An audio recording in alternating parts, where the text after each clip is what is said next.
कल वर्षा पड़े थे। कितने प्रकार? कौन कौन?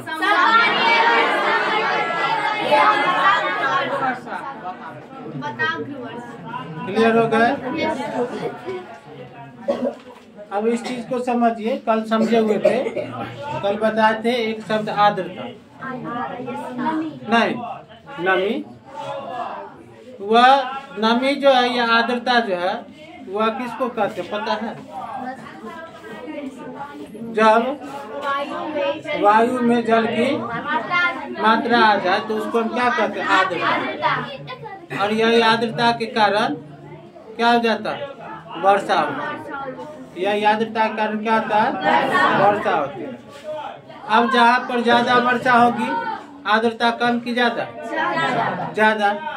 अब उस अनुसार से यदि देखा जाए तो हम 3 क्षेत्र में बांटते हैं। कितने क्षेत्र? 3 क्षेत्र में बांटते हैं। अब इस तीनों क्षेत्र को देखिए। एक होता है आर्द्र, एक क्या होता है? आर्द्र। एक होता है आर्द्र शुष्क। एक क्या होता है? आर्द्र शुष्क नहीं, और एक होता है शुष्क।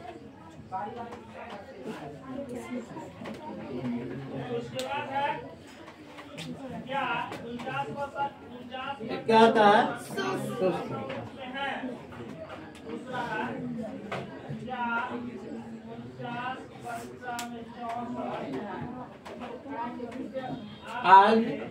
आर्द्र शुष्क और शुष्क।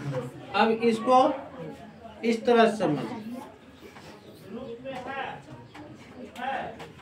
जहाँ पर वर्षा अधिक, जहाँ पर क्या होगा? वर्षा अधिक और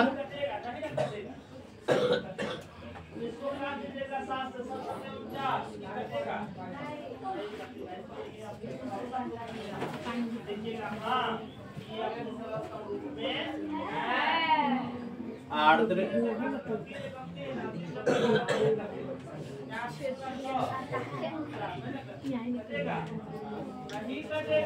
कहने का मतलब यह है कि जिस क्षेत्र में वर्षा अधिक होती है और वाष्पन कम होता है, तो उस वहाँ पर जो है नमी अधिक रहती है। वहाँ पर क्या अधिक रहेगा? आर्द्रता अधिक रहती है। तो वैसे क्षेत्र को आर्द्र वाला क्षेत्र कहा जाता है। जैसे में हमारे भारत में केरल और मेघालय, केरल और मेघालय में आप जाइएगा ना, तो आपको भीगने के लिए नहाने की जरूरत नहीं है। बात समझा? भीगने के लिए स्नान करने की जरूरत नहीं है, ऑटोमेटिक हो जाता है। वहाँ उसकी हवा में इतनी नमी होती है कि हवाएं जब शरीर से टच करती जाएगी ना, तो उसकी नमी आपको भिगाते हुए जाएगा, गिल्ला हो जाएगा कपड़ा नहीं। तो वहाँ पर लोग क्या करते हैं? बरसाती पहन के हमेशा रखते हैं। बाहर निकलने का मतलब बरसाती पहन लीजिए। जानते हैं भारत में सबसे अधिक वर्षा होती है मेघालय में। भारत में नहीं, विश्व में सबसे अधिक वर्षा यदि होती है तो वह होता है मेघालय के मासिनराम। किस पहाड़ी पर स्थित है? खासी पहाड़ी पर है। 3 पहाड़ी हम बताए थे कि 3 पहाड़ी है, गारो, खासी और लेकिन वर्षा होती है खासी पहाड़ी पर सबसे अधिक। बात समझे?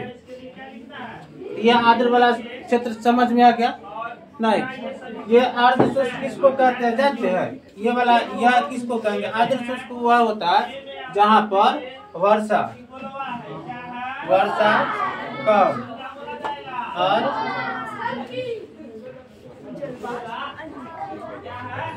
वाष्पन कम। जहाँ पर वर्षा भी कम होगा और वाष्पन भी, वह क्षेत्र कैसा होगा? आर्द्र शुष्क होगा। माने ज्यादा वर्षा नहीं होगी और ज्यादा जलवाष्पन भी नहीं। यहाँ पर वर्षा अधिक हो रहा है, जलवाष्पन कम हो रहा है, तो नमी रहेगा। यहाँ वर्षा भी कम हो रहा है और वाष्पन भी कम ही हो रहा है, तो इसको क्या कहेंगे? आर्द्र शुष्क कहेंगे। नहीं, इसके बाद हम चलते हैं शुष्क पर। इसको कहेंगे शुष्क। शुष्क का मतलब क्या होता है, इसको देखिए। वर्षा कम और वाष्पन अधिक। वर्षा कम होगा, वाष्पन अधिक होगा, यानी जल वाष्प जो है वह अधिक होगा और वर्षा कम होगी। तो वैसे क्षेत्र को क्या कहते हैं? ये परिभाषा है मरुस्थल की। यही परिभाषा किसकी है? पूछा जाएगा मरुस्थल किसे कहते हैं? तो मरुस्थल उस क्षेत्र को कहते हैं जहाँ पर वर्षा कम होती है, जल वाष्पन, या फिर आप उसको इस तरह से भी कह सकते हैं जहाँ पर आय वर्षा का आय कम या पानी का आय कम और खपत ज्यादा। वर्षा का आय कम और खपत ज्यादा हो, वैसे क्षेत्र को क्या कहते हैं? मरुस्थल कहते हैं। वैसे क्षेत्र को क्या कहेंगे? मरुस्थल कहेंगे। क्लियर हो गया? तो मरुस्थल समझ में आया? अब बताएंगे मरुस्थल। हम बताएंगे ना कि मरुस्थल का निर्माण कैसे होता है। वह कम जब हम क्या पढ़ेंगे? जलवायु पढ़ेंगे, तब बताया जाएगा कि मरुस्थल कैसे बनेगा। यह 3 चीज समझ में आ गया? किसी को दिक्कत है? पर्दा उधर खींच दो, लाइट कट गया। मिटा दे इसको। लिख रहे हैं, 1 मिनट में लिख लीजिए।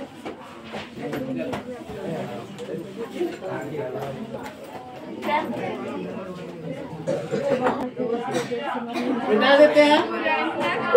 नोट हो गया? अब देखिए आगे बढ़ते हैं। यह तो था आपको आर्द्रता के बारे में। नहीं, अब पृथ्वी बनाइए जल्दी से।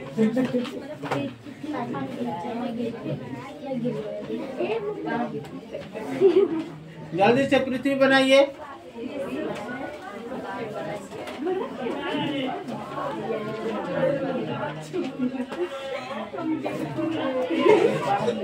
क्लियर है? बन गया?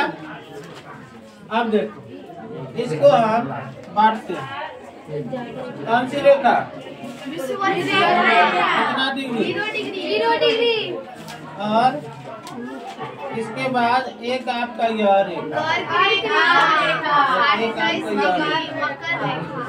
नहीं, बीच वाले क्षेत्र में इसको क्या कहते हैं?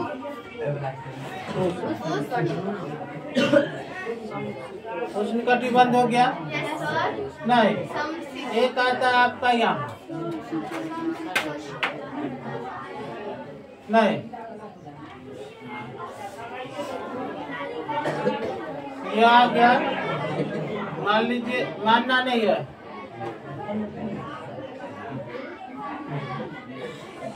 जो है वही लिखिए। क्या 23.5? 23.5?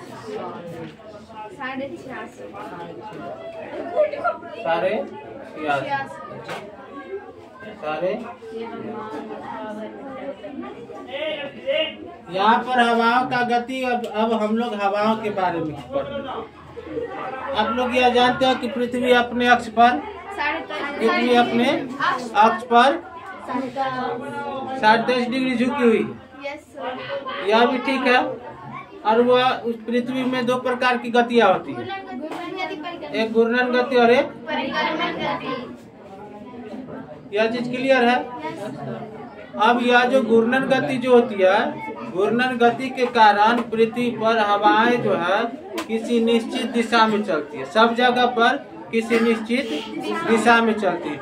आप देखें आपके क्षेत्र में कभी पूर्वा हवा किसी जगह है, चिंता नहीं करो, कभी पूर्वा हवा और कभी पछुआ हवा जा रहा है। नहीं, कभी पूर्वा और कभी पछुआ हवा जो है वह चलते रहती है। यह किसके कारण होता है? पृथ्वी की घूर्णन गति के कारण। पृथ्वी की घूर्णन गति के कारण। अब देखिए कैसे होता है। यहाँ पर जो है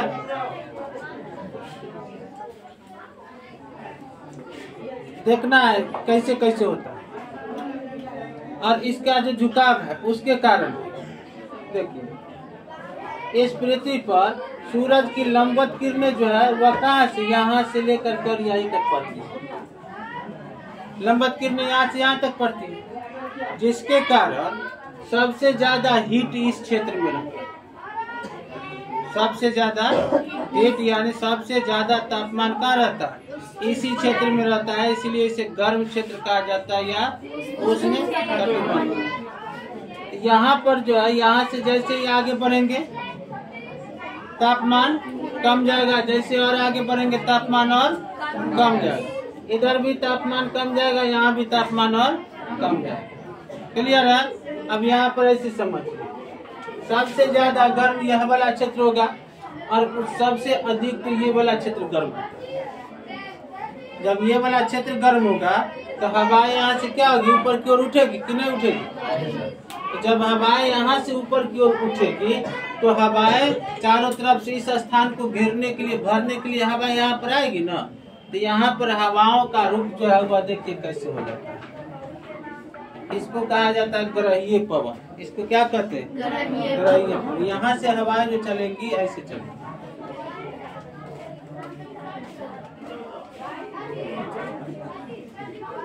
बात समझे? यहाँ भी कैसे चलेगा? ऐसे चलेगा।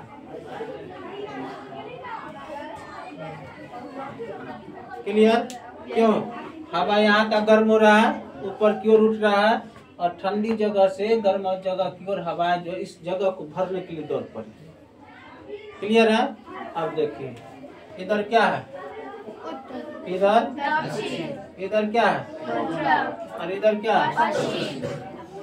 अब बताइए यहाँ पर कौन सी हवाएं चल रही है? दक्षिण पूर्व से पश्चिम उत्तर चल रही है। Yes, sir. इस हवा को हम कहते हैं पूर्वीय हवा। इस हवा को क्या कहते हैं? यह पूरब से पश्चिम की ओर बह रही है। बात समझ में आ गया? समझ में आ जी? Yes. इस हवा कौन सी हवा है? पूर्वीय हवा। पूरब से किधर जा रही है? पश्चिम। यहाँ की हवाएं जो है, यहाँ की हवाएं इस दिशा में चल रही है। किस दिशा में चल रही है जी? ये हवाएं किस दिशा में चल रही है? पश्चिम की। इसलिए कहा जाता है इसे पछुआ हवा। कौन सी हवा है?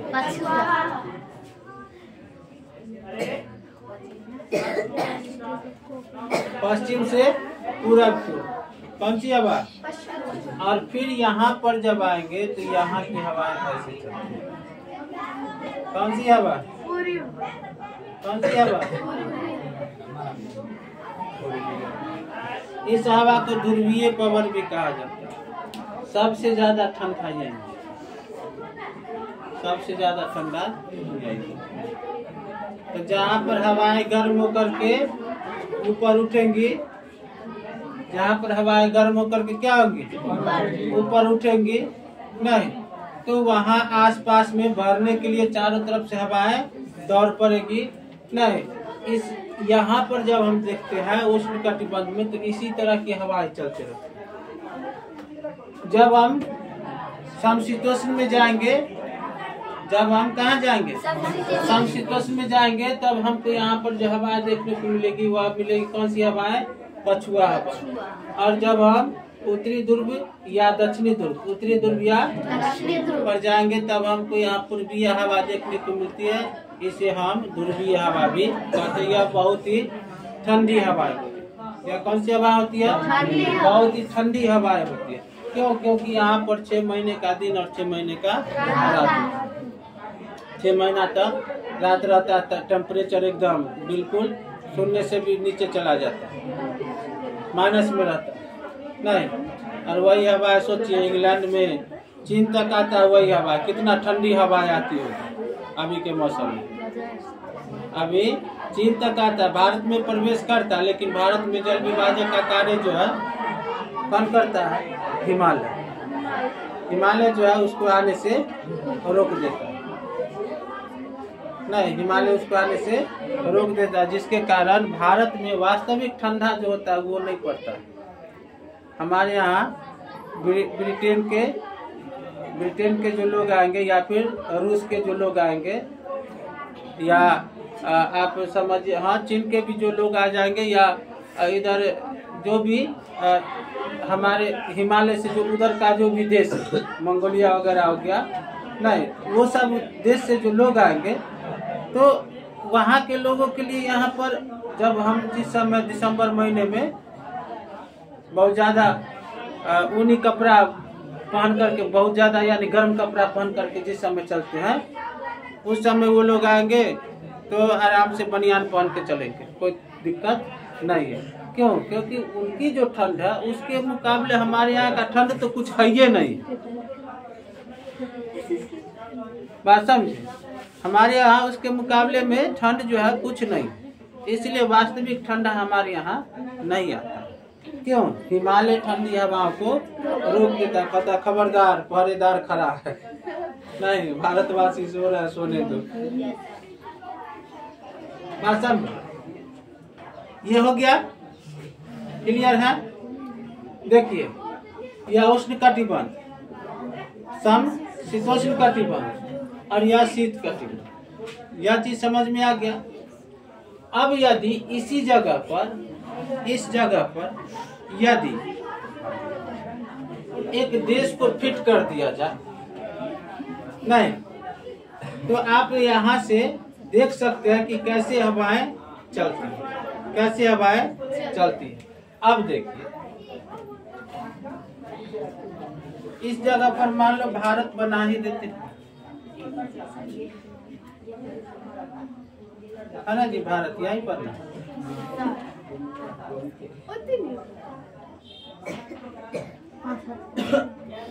बहुत बड़ा थोड़ी बना, यह भी इधर हो गया, यहाँ नहीं होना चाहिए। भारत की स्थिति यहाँ,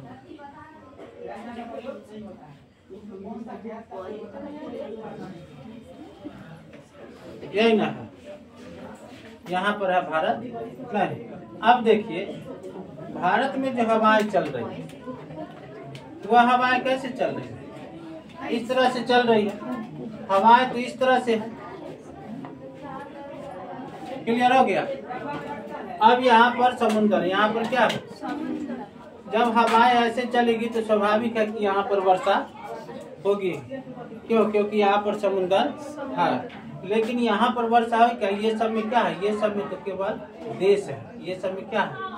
देश है। यहाँ पर जो हवाएं जब आती है तो इस क्षेत्र में, ये वाला क्षेत्र में पूरा का पूरा क्या है? मरुस्थल है। यही जब हम आगे यहाँ पर जाते हैं, यहाँ पर इस तरह से मिलता है। यहाँ पर जब हम आते हैं,